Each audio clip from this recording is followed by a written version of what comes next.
авч төрдөг байж.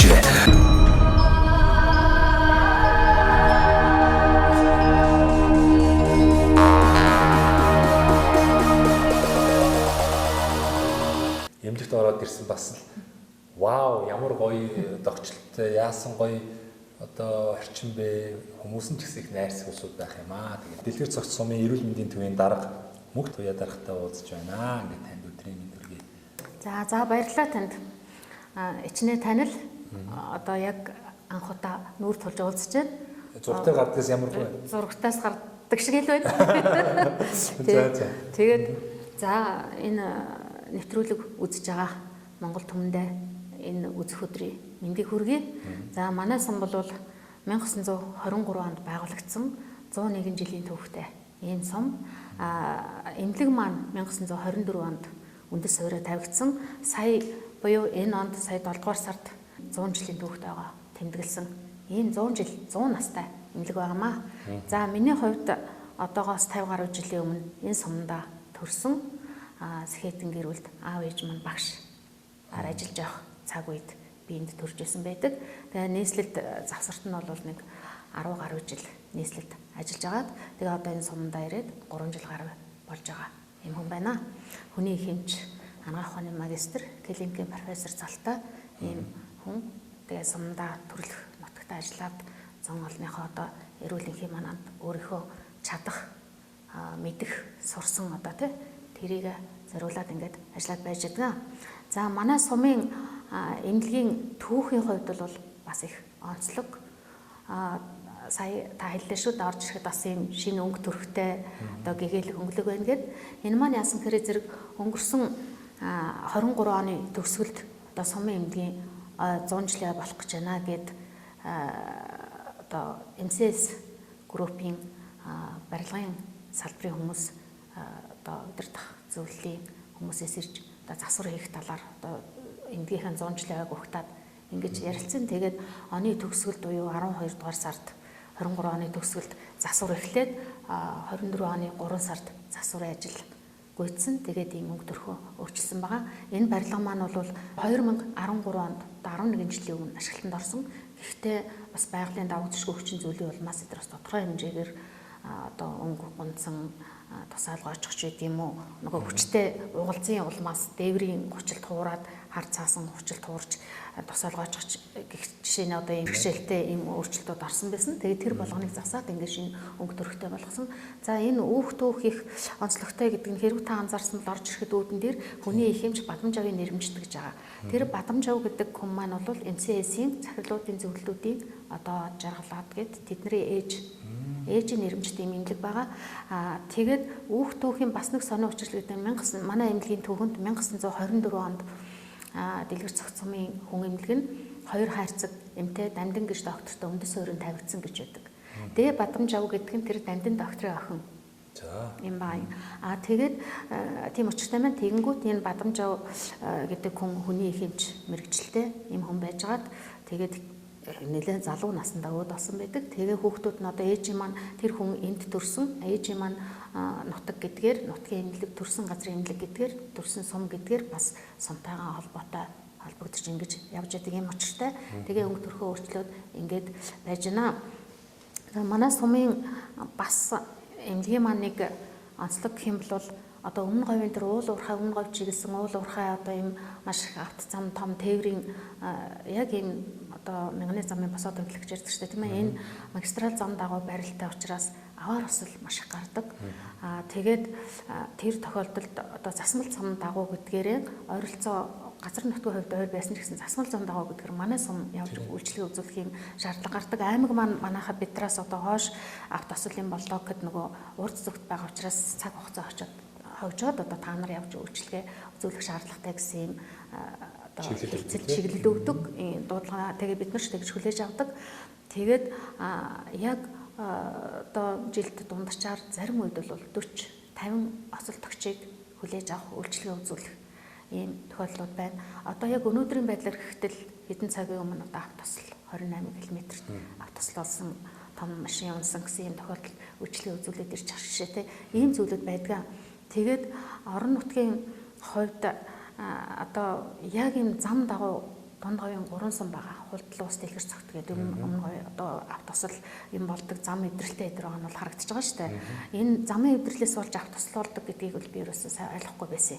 Одоо хүн тойроод гарч болно нээтрээ гэл юм бодсон. Яг тэр нь шалтгаан бас тодорхой хэмжээгээр нөлөөлдөг юм байна лээ. Яг юм бодит юу тохиолдлууд дээр бол ажиглагдчих байна.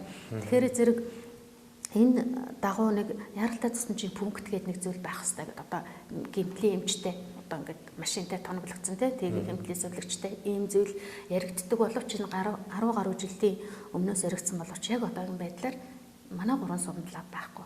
Би тэр сумын эмч нарын холбооноос зохион байгуулсан сургалт одоо уулзалтаа хурлын үеэр бас ярилцаж сонсож байхад бол бас одоо тийм бусад аймагуд хинти одоо энэ зам дагуу байралтай сумдуудынх бас энэ бэрхшээл байдаг гэж байна лээ. Тэгэхээр зэрэг ийм зүйлийг бас бодлогын түвшинд шийдвэрлэж ингээх ёстой гэж боддог. Миний хувьд бол яг гэмтлийн мэргэжлийн эмч биш, эмч заслын эмч биш. Гэхдээ одоо 30 гаруй жил ажилласан хүний хувьд бол мэдээж олж шийдлээ тавьждаг, оншилдог тосон жүжиглээ өөрийн шинээнд бол үзүүлдэг. Гэхдээ яг энэ тэр нэг яригдж байгаа пункт гэдэг зүйл маань байгаад утгаараа ингээд ажиллах юм бол илүү нарийн мэргэжлийн тусламжийг илүү хугацаа хожиж ингэж үзүүлэх боломжтой юм да гэсэн ийм бодол байдаг. Энэ зүйлийг ярьдаг, хэлдэг боловч одоо зөвхөн би ярихгүй шүү дээ. Зөндөө олон хүмүүс ярьдаг, эмч нар ярьдаг, бусад аймгийнхан ч гэсэн бас ярьдаг сумын эмч мэргэжлийн холбооны төвшөнд, эрүүл мэндийн яамны төвшөнд яригддаг байх. Гэхдээ яг одоогийн байдлаар яг газар дээр байгаа хүний хувьд харж хахад бол өнөөдрийн байдлаар энэ нэг биелээ олоог байгаа бас жоохон сэтгэл дундуур байдаг. Яг үүндээ бид нар бол зохих юм аа үзүүлдэг л дээ. Гэлээ гэхдээ нарийн мэргэжил гэдэг бол төгс одоо бүр нарийн юм байдаг шүү дээ. Ийм зүйлүүд байдаг. Тэгээ бусдаар бол одоо манай сум бол одоо яг аймгийнхаа хоймор Төв аймгийн сумдтай хэлэлж оршдог. Тэгээ өөрийнхөө аймгийн 3 сумтай хэллээд ингээ байршиж яадаг. Тэгээ аймгийнхаа одоо хоймор болсон, өвд болсон тийм ээ. Нөгөө талаар өдөх одоо цэг нь болсон ийм сумын хувьд бол бид нар бас зохион өдөө байх, хэмжтэй байх ийм ард түмэн ийм хүмүүс гэж бид нар манай ажилчид ойлгодог. Манай бүх одоо сумын манай ард түмэн ч гэсэн бас ийм байдалтай ард иргэд бол ийм байдлаар ойлгоод ингээд ажиллаж амьдраа байж байдаг та. За тэгээ таны би сая нөгөө засмал замын асуудлыг бас хүндсэн дээр би нэг зүйлийг уриалгасан юм. Монгол Орны 21 аймаг 330 сумтай. За зам дагаж хөгжил гэж яригддаг тийм ээ. Нэг үе бол 21 аймаг маань одоо чанартай чанаргүй замаар холбогдсон байна. Гэхдээ бид нар одоо ямар зуунд амьдарч байгаа вэ? Маш хэрэгцээгүй олон зүйл төсөв хөрөнгө бол зарцуулж л байдаг. Тэгэхээр энийг бүр бодтойгоор төр засаг маань засгийн газрын хэмжээнд бас яаралтаараа авч хэрэгжүүлээд дархны чиглэлийн замыг та мэдэн шүү дээ. 4 игнэ 2 урсгал зам байна шүү дээ. Тэгэхээр яг энэ шиг замыг 21 аймаг холбоод өгчих юм бол энэ хооронд одоо тийм ээ аваар услан багасна, дээрэс нь эдийн засгийн хувьд машин тэрэг эвдэрлэн багасна. Богино хугацаанд одоо нөгөө бараа таваар төв хийд маань эргэлдэх учраас улсын хөгжилд маш хэрэгтэй юм болов. За цаашлах нь бол 330 сумаа 4 игнэ зам биш юм ахэд ядаж 2 игнэ. Тэгвэл нөгөө 2 цагаас нийддэг биш те. Сайхан өргөн тавиад бас ямар нэгэн шалтгаанаар гүйц төрүүлэх гэдэг юм уу ингээд өөдөөдөөс таарсан нөхцөлд одоо ингээд 3 машиныг чөлөөтэй зөрөөд өнгөрч ийм боломжтой юм замаар 330 сумаа одоо холбох хэрэгтэй юм байна гэдгийг энэ олон жилийн хугацаанд энэ 280 сумаар явж байхдаа л одоо надад бодогдоод байна. Бид нар ч нэг ажлын амьдралын шаардлагаар бас гадагшаад тушаа явна л та. Тэгээ монголчуудын хамгийн их зорчдог Солонгос улсын жишээн дээр хэд л Солонгосын маш олон хотуудаар бид нар тоглолтоор яваал тэр орны хөгжил сэтгэлийг харж байхад улс нь тэр бүх замыг тавьчихаг юм байна. Тэгэхээр бодлогоор одоо энэ замын компаниудад дэмжиж одоо тэр концессион уу ямар нэгэн гэрээгээр нь эзэмшүүлээд одоо 50 км байт юм уу 100 км тэр уулын гүүрэн замч гэдэг юм уу тэр болгоно хувийн компаниудаар хийлгэж юм байна. Нэг хувийн компани одоо нөгөө монголоор бол 500 төгрөгийн хураамж аваад нөгөө гаргасан зардал болон ашгаа ингээд олчт юм байна хэсэг хугацааны дараа. Тэгээ ийм хүм маягаар ингээд Солонгос улсууд одоо маш их зам тавиад заман дагаад одоо хөгжил маш хуцтайгаар явагдаад өнөөдрийн дэлхийн тэргүүлэгч улс болцсон байна. Алийн болгон бид нэг ийм удаан хөгжих юм бэ. Хотод одоо чанартай чанаргүй маш олон барилгын компаниуд бий болоод өндөр барилга байшин барьж идэг тийм. Болдог бол одоо хотод дахиж газар олохгүй, байшин бариулахгүй хууль гаргаад ингээ бодлогоор одоо 21 аймаг 330 сумыг одоо авто замаар бүрэн холбох орчин үеийн шаардлага стандарт нийцсэн автосамаар холбох төслийг эхлүүлээд нөгөө хотод байшин барьж чадахгүй барилгын компаниуд чинь тодорхой хэмжээний хоригдлолтой байгаа, чадaltaй байгаа.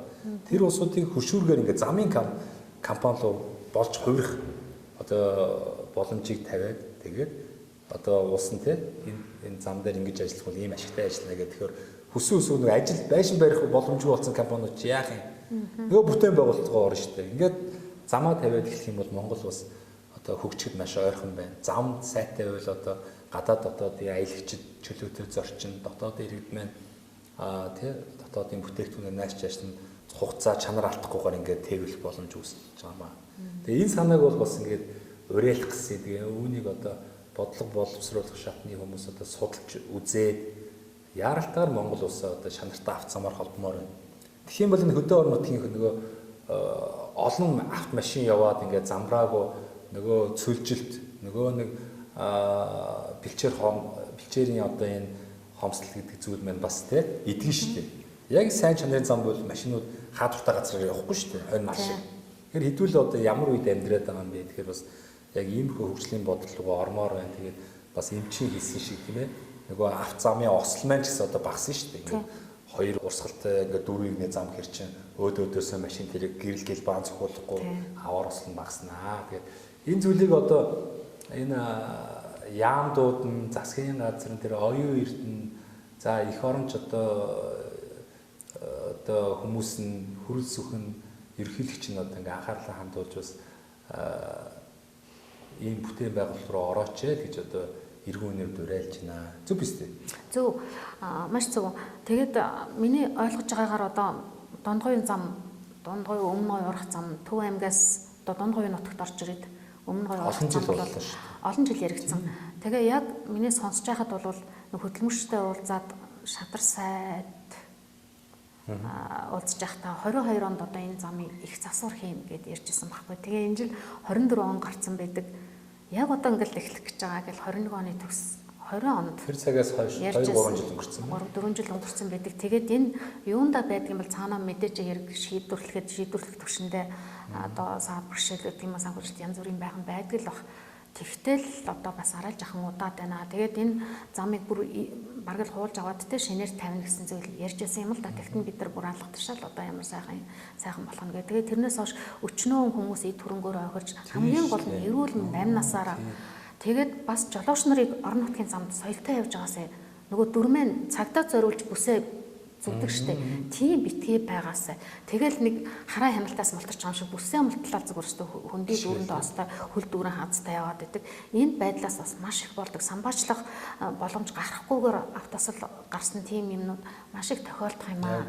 Яг бидний гар дээр ирээд энэ үхээд энэ ирэмдэг зэрэмдэг болоод энэ эд эрхтнэрээ хохироод энэ тэгэхээр зэрэг жолооч нар маань орон нутгийн замд тэр дундаа одоо тэ ийм эвдрэл хэмхэлтэйгээд анхаарлын тэмдэг тавьсан байна штэ. Тэгж яхад л тэрийг даваал одоо осол хийгээд байх ийм тохиолдлууд маш их байх юм аа. Тэгэхээр зэрэг бас хүн чинь ухаанаараа тэр зам бол амьгүй юм байж тэгэхээр амтай оюун ухаантай сэтгэхүйтэй хүмүүс бас жолоо барьж явж байгаа хүмүүс өөрсдөө бас тодорхой хэмжээгээр ингээ анхаарал болгоомжтой урдны хязгаараа хэтрүүлэхгүй ингэж явж байгаасаа гэж хүсдэг те. Тэгэл дандаа тийм болчихно. Тэгэл жирэмсэн ээж машин барьж явж байгаа л осолд орцсон л байж байгаа. Жижигхэн хүүхдтэй гэр бүлээрээ явж байгаад осолд орж байгаа. Ийм тохиолдол маш их таарад харна. Үнэхээр сэтгэл өвддөг. Маш хэцүү. Тийм зүйл багасаа л гэж боддог. Тэгээд ер нь замын энэ нэг өстой болдог бол нэрэ бүх сумдаа холбоод тийм ээ. Тэгээд тэр гэрэл гэлбанаас хамгаалсан урсгал сөрөхгүй болсон ийм зүйлүүд баригдаад ингээд засварлагдаад өөрчлөлт хийгээд ингэждэг болгүй юм яста. Зөндөө хүмүүсийн амьд одоо ингэж байгаа шүү дээ. Эрүүл мэнд одоо алдахгүй л гэж бодож. Одоо ингэж байгаа шүү дээ. Нэг хэсэг бол одоо сумын хөгжил биш ээ. Улсын хөгжил сумаас эхэлтэй. Тэгэл одоо бас би бас уриалал явж исэн. Тэгсэн чинь улсын хөгжил замаас эхэлтэй юм гэдэг би олж харсан гоо. 280 сумаар явж бүх сумаар явж байгаа юм чинь. Зам дагаж хөгжил гэдэг үг маань бас олон жил сонсогдсон л та. Гэхдээ энэ бол бас нэг тийм худлаа нэг юм уриалал оцсон биш юм байна. Замаа сайн тавьж чадсан улс орн л хот нь саармагж тэлэлт явагдаж зам дагаж үйлчлэгээ эдийн засаг нь эргэлдэж суурьшлийн төсөв бий болж ингэж хөгждөг юм байна. Манайх шиг дөрвөн уулын дунд ингээд нэг харахны туршлагын туулаа шиг ийм вакуум агаар хөрсний бохирдол донд ард иргэдийнхаа 70-80% ингэж амьдруулдаг юм байна. Тэгэхээр ерөөсөө л замыг яаралтай тавих хэрэгтэй юм байна. Тэгжиж улс орон хөгжих юм байна. Дээрэс нь энэ өмнө говь чиглэлийн автозам бол өөрөө стратегийн маш ач холбогдолтой зам байхгүй юу? Уул уурхай байна. Дээрэс нь Монголыг ирж говь гэдэг сайхан нутгийг үзхийн тулд дийлэнх говийг үзэж байгаа жуулчдын маань 70-80% нь өмнө говь чиглэл рүү явдаг юм байна. Тэгэхээр бид нар дархан шиг ядаж ийм стандартын замыг энэ өмнө говь чиглэл рүү хамгийн түрүүнд тавих хэрэгтэй юм байна. Тэгжиж энэ одоо говийн бүс нутаг маань хөгжин, аял жуулчлал нь хөгжин, дээрээс нь эдийн засгийн хурдан эргэлтэн. Тэгээ одоо сая сүүлийн энэ өнгөрч их хурлын сонгуул бол бүсчилсэн хөгжил тэгэл одоо нэг тойрог том говийн тойрог болгоод 4 аймгийг явуулсан. Тэгэхээр энэ 4 аймгаас одоо сонгогдсон гарсан гишүүд нь за яг олон ажлууд хийх баг. Гэхдээ хамгийн нэгдүгээрт өмнө говь чиглэлийн 4 игнэ автозамыг одоо энэ өмнө говьоос гарсан хэдэн гишүүн байна? 7-8 гишүүн байна. 7 байна. Тэгээд энэ 7 гишүүндээ уриалъя. Та дөрөв мэн одоо энэ сонгуульд хугацаа 4 жилдээ ядаж энэ өмнө говь чиглэлийн 4 игнэ автозамыг тавьчих юм бол та 7-од энэ говийн хүмүүс алга ташил шүү. Олон хүмүүсийн амнаас эдийн засаг бүх зүйл одоо энэ дээр явж идэг учраас та хэдмэн үүн дээр анхаарал хандуулаарай гэж бас эргэн үнэ захиа. Би ч мөн дэмжиж байна, уриалж байна. Тэгээд нэг жижигхэн хүрээнд хүмүүс ярьдаг. Өмнө говийн одоо нэр хүндтэй ч юм уу иргэн одоо ингээл амнасаа алдах юмнууд гарна шүү дээ, нөгөө аваараас л ороод. Тэгэхээр дунд говь замаа засаач гэдэг. Тийм шүү. Энд чинь зүгээр дунд говийн авц засварч гэдэг юм уу, дунд говийн нэг хүмүүс ингэжтэй гэдэг биш шүү дээ. Тэгэхээр зэрэг тэрийг маш олон машин явж тачаал. Тэгээд тэр засварлах одоо өөрчлөлийг чинь мэдээж хэрэг маш их хөрөнгө цаг зав хүч зарцуулна шүү дээ. Тэгэхээр зэрэг ёстой бодлогын төвшөнд тэр засгийн газрын хэмжээ төвшөнд ингэж ярьж байгаа. Өмнө говь нөгөө 5-7 3 юугаа яаж юм улсаа одоо эдийн засаг хамаарч байна гэж байгаа мөртлөө тэр замын л анхаарч хэрэгтэй байгаа юм. Зүгээр би энд оршиж байгаадаа биш. Би хаач хэлсэн гэсэн тэхэлсэн баг.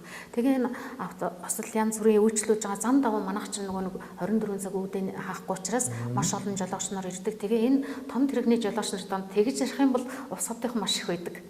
Тэгэхээр зэрэг одоо ерөөсөө л усын л хөгжлийн зам юм аа. Бүх хүмүүс явж штэ тийм. Усын л яг хөгжлийн яг одоо амжиргааны амьдралын их усүрээ залгах тийм ажлын байр нь тэнд байдаг байна, тийшээгээ явж байгаа гэдэг ийм ойлголт байж идэг шүү. Тэгэхээр зэрэг үнэхээр ийм стратегийн нөгөө хөгжлийн зам гэдэг шиг ийм зам байгаа шүү. Тэгэхээр энэ замыг бол бүр анхаарал таваад тэгээ хөгжүүлээд сайхан болгоод ингэх юм бол бас олон хүний эд хөрөнгө амнаас яг би мэрэгжлийн төслөөс дайм байл амнаас эрүүл мэндэл гэж яриад байна л да тийм ээ. Сумгай болж байна, сохор болж байна, нөгөө осолдож ороод амнаасаа маш их алдаж байна. Тэгээл хөл гар ухрах бол зүгээр л ингийн үзэгдэл болчиход байна. Тийм учраас энэ зам дээр маш их анхаарал хандуулж нэгдсэн одоо ийм шийдвэр түрээсэ гэж эргэн хүнээ уриалж байна, хүсэж байна. Та бол надаас илүү хүсдэг хүн байгаа шүү дээ. За тэгээд би бол урд нь улсын маань хөгжил сумаас юм аа гэдэг одоо уриал ууцсан гаргадаг байсан бол улсын хөгжил сум тэгээд бүр замаас эхэлтэй юм байна. Замаас. Зам сайхан болж бусны дараа сум хөгжих юм байна.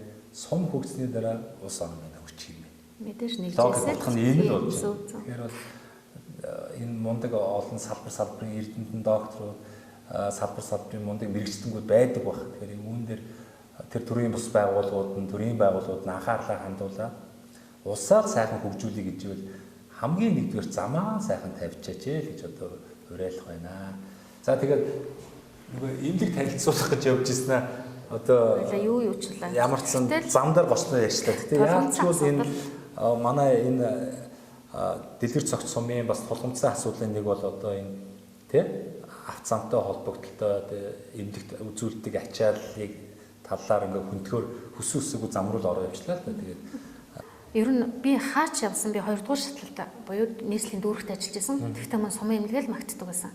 Яагаад гэвэл сумын эмнэлэг шиг шөнө 3 цагт ирэхэд шууд нэг л дэмж, нэг л баг байдаг учраас үздэг. Тэгэхэд 2 дугаар шатлалд бол за бөөрийн эмчид үзүүл, зүрхний эмчид үзүүл нөгөө эрэгтэй эрэгтнээс нь салгаад моног ингэдэг шүү дээ. Тэгээд одоо энэ суманда зам дагуу суманда ажиллаад ингээд байж хахад бол яг ажиглагдаж байна. Өмнө говьос явж байгаа хаалгаанд орсон маш хүнд манай эмнэлэг дээр л ороод ирчихв.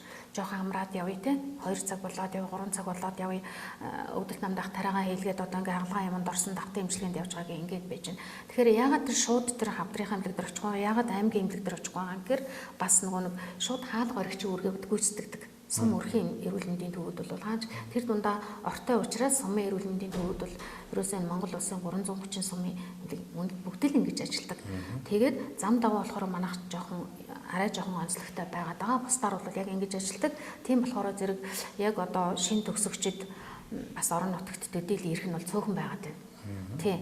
Тэгэхээр зэрэг яг үзий, сурыг яг үнэхээр одоо нэг тэр нөгөө одоо онол дээр үзсний практик дээр яг хүн дээр ингээд илэршүүлхэн харъя яг ингэж ажиллая гэх юм бол сумын эрүүл мэндийн төв бол их сайхан ажлын бэр байд юм а гэдгийг бас энэ завшааныг ашиглаад одоо шинэ төгсөгчд, шинэ залуу хүмүүс эргэлзэж байгаа юм хүмүүстэй бол хандаж хэлэх байна.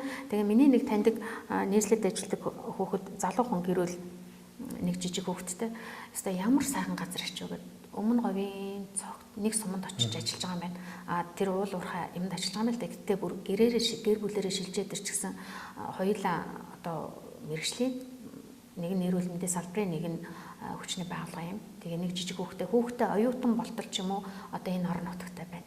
Ямар сайхан юм бэ? Агаар нь сайхан байна. Өглөө одоо тэр агаарын цэвэр сайхан байна. Нөгөө талаас төгжрөл, стресс гэдэг юм байхгүй. Зарлага хэмнэгдэж байна. Гэр бүлдээ зарцуулах цаг их байна гэдэг юм залуу хүн ярьж байна л да.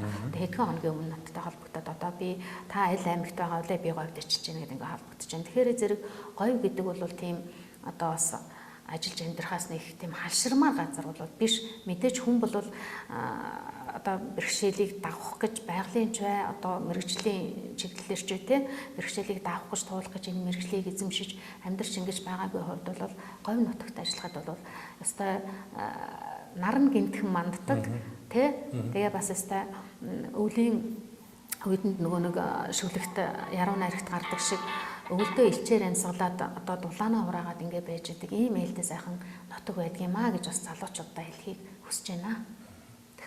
За баярлалаа. Тэгээд танд бас нэг сайхан боломж олъё. Манай нэвтрүүлгийн хамтрагч үндэсний үйлдвэрлэгч одоо Мөнх Ампер Construction гэдэг одоо барилгын материал үйлдвэрлэдэг залуучууд байгаа. Тэгээд Монголд одоо хямд чанартай барилгын материалыг үйлдвэрлэх зорилготой. Тэгээд Мөнх Ампер Construction манай нэвтрүүлэх үзэх дуртай манай нэвтрүүл дандаа сумдаа сайхан амьдрах хичээж байгаа хүмүүс үлгэр дуурай ус хүмүүс ордог учраас тэдгээр хүмүүс сайхан бэлэг бариараа гэсэн. Тэгээд 10% хөнгөлөлттэй үнээр бас барилгын шаардлагатай материалыг авах эрхийг танд болон магадгүй бас танай байгууллагад болгоё. Тэгээд энэ компани нь одоо Лего блок, хөөсөн дулаалга, сэндвич хавтан, барилгын бүх төрлийн буудаг эмүүлс гэл одоо байшин байгууллаганд барих шаардлагатай бүхэл материалуудыг үйлдвэрлэдэг энэ их орон залуучууд байгаа. Тэгээ манай нэвтрүүлгийг дэмжиж бас хүмүүс сайхан боломж олгоорой гэдэг 10% хөнгөлөлт өгөөрэй гэсэн тэрийг танд болгоё. За баярлалаа. За тэгээд энэ завшааныг ашиглаад гэдэг шиг та цэнхэр дэлгэцээр таныг таньж мэддэг сайхан хамт олон та бол олон газар ажиллаж ирсэн. Тэгээд бас нутгийнхаа авгуу суулзан олондоо найз нөхдөдөө 21 аймаг 330 сум суугаа бүх сайхан хүмүүстийн нэвтрүүл гарах өдрийг чин сэтгэлийн мэдлэгээ дэвшүүлээч. За баярлалаа. За би 1986 онд 10 дугаар анги төгсөөд биднийг ангайхад ороход нөгөө бэлтгэл буюу асрагч нэг жил хийдэг тийм үе байсан. Тэгээ ажлын гараа одоо хүн ажил хийж цалин авах гэдэг чинь бол одоо нэг хүн басны нэг бас шатахаад штэ сурагч байснаа. Ингээд тэгэд тэр гараагаа би тухайн үеийн нэрээр халдвар төвчнийг ангаах клиникийн төв эмнэлэг буюу одоогийн нэршлэр хөсөөд халдвартаас эхэлж байсан. Тэгээд ажлын гараа эхэлсэн хөсөөдийн хамт олондоо тэгээд дараа нь төгсөөд ирэхэд одоо яг анхны тушаал захирамжийг маань гаргаж одоо хүний их хэмжээр ажилд одоо ороход тушаалыг маань гаргаж ирсэн нийгмийн Дундгой аймгийн нийгмийн бодлогын хэлтсийн дарга одоо Гавьяа Отгонбаатар гэж хүн байдаг. Зооноцын Отгонбаатар даргадан тэгээд үе үеийн одоо эмч нартаа, эмнэлгийн салбарынхандаа одоо 1993-94 онд анагаах ухааны их сургуулийг анагаах ухааны дээд сургууль их сургуулийг төгссөн үе тэнгийн төгсөгчдөө тэд маань бол одоо 330 сум болгон төлөөлөл маань байдаг. Сум болгонд тэр найзууд маань ингэж ажиллаж байсан юм байгаа. Та бүхэндээ одоо нутгийн зон олныхоо хөдөөгийн ард түмэндээ эрүүл энх байх, сарвал сайхан амьдрах, ажиллах, хөдөлмөрлөх тэр боломжийг хангаж нойр хоолгүй тангарагтай үнээр ажилладаг та нартаа одоо нэвтрүүлэх үзэх өдрийн мэндийг хүргэж аз жаргал эрүүл энх сайн сайхан бүхнийг хүсэн өрөөж байгааг хүлээж авна.